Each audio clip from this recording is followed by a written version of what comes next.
நான் ரதியா சமையல் சாந்தி பேசுகிறேன்.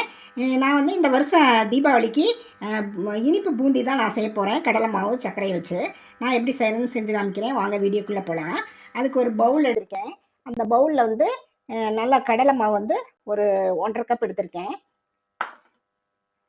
நல்லா 1½ கப் எடுத்திருக்கேன். இது வந்து நம்ம வந்து ஒரு விஸ்கு போட்டு நல்லா கலரிக்கலாங்க. அப்போ தான் வந்து நம்ம கட்டி விழுக இருக்கும். தண்ணி வந்து கொஞ்சமாக ஊற்றிக்கலாம். கொஞ்சம் இல்லைன்னா ஒரே இதாக ஊற்றினா கெட்டி ஆயிரும், கட்டி ஆயிரும். அதனால் கொஞ்சம் கொஞ்சமாக தண்ணி ஊற்றி நம்ம அப்படியே கலக்கிக்கலாங்க. ரொம்ப தோசை பார்த்து கரைக்கணும். ரொம்ப கெட்டியாகவும் இருக்கக்கூடாது, ரொம்ப தண்ணியாட்டம் இருக்கக்கூடாது. அப்போ தான் வந்து பூந்தி நல்லா உருண்டை உருண்டையாக எந்திரிக்குங்க. பேக்கிங் சோடா வந்து ஒரு பிஞ்ச் இதில் சேர்த்துக்கலாங்க. இது ஆப்ஷன் தான், நம்ம வேணால் சேர்த்துக்கலாம், இல்லைனா விட்டுலாம். போட்டால் கொஞ்சம் பூந்தி வந்து நல்லா குண்டு குண்டாக எந்திரிக்கும். நல்லா இந்த மாதிரி விஸ்கு போட்டு நல்லா கலக்கிட்டோம்னா எந்த கட்டியும் இருக்காதுங்க. நம்ம இப்படி கரண்டியில் வந்து இப்படி மோந்து விட்டோம்னா மாவு அப்படியே டைரெக்டாக உள்ளே போகணும். அப்படியே மாவு நிற்காமல், அதுதான் பதம். இது மாதிரி நம்ம கரைச்சி இது ஒரு ஓரப்பக்கம் வச்சிடலாங்க. பாத்திரத்தில் வந்து 1½ கப்பு கடல மாவுக்கு 1½ கப்பு சர்க்கரை எடுத்திருக்கேன். அதில் வந்து நம்ம ஒரு சர்க்கரை மூழ்கிற அளவு ஊற்றிக்கலாம். நான் ஒரு 1/2 கப்பு வந்து தண்ணி விட்டுருக்கேங்க.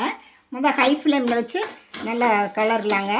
அப்புறம் கொதிக்க வர்றப்போ கொஞ்சம் மீடியம் ஃப்ளேமில் வச்சு இது பண்ணிக்கலாம். இல்லைன்னா பாவு சீக்கிரமாக பிரிஞ்சிடும்.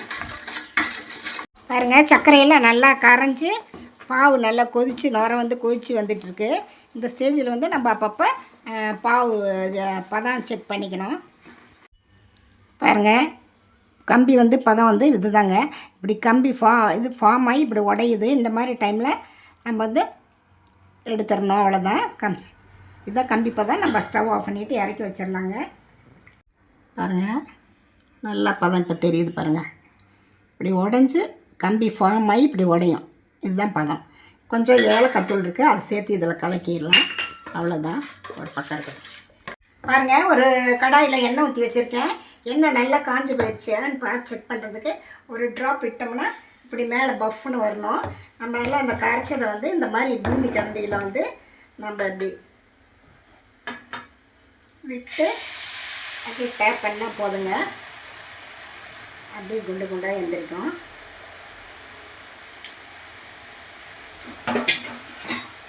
ஒரு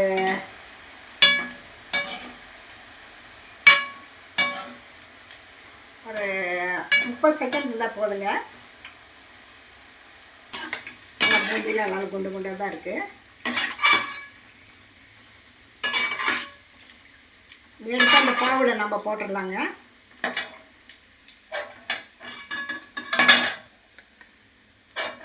போட்டு அப்படியே கலரி விடலாங்க. அதே மாதிரி அடுத்ததையும் பேட்சை நம்ம அப்படியே போடலாம். அதே மாதிரி அடுத்த பேட்ச் அப்படியே போட்டுக்கலாங்க. கொஞ்சம் கொஞ்சமாக அப்படியே விட்டால் பாருங்கள், எப்படி முத்து முத்தாக கீழே விழுகுது பாருங்கள். டேப் பண்ணால் போதும்.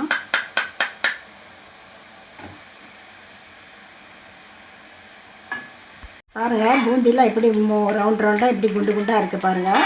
இது மாதிரி தான் நமக்கு ஊற்றினோம்னா எந்திரிக்கணும். ஒரு 30 செகண்ட் இருந்தால் போதும், நம்ம எடுத்துடலாம். அடுத்ததையும் பாருங்கள், எல்லாம் ரெடி ஆயிடுச்சு.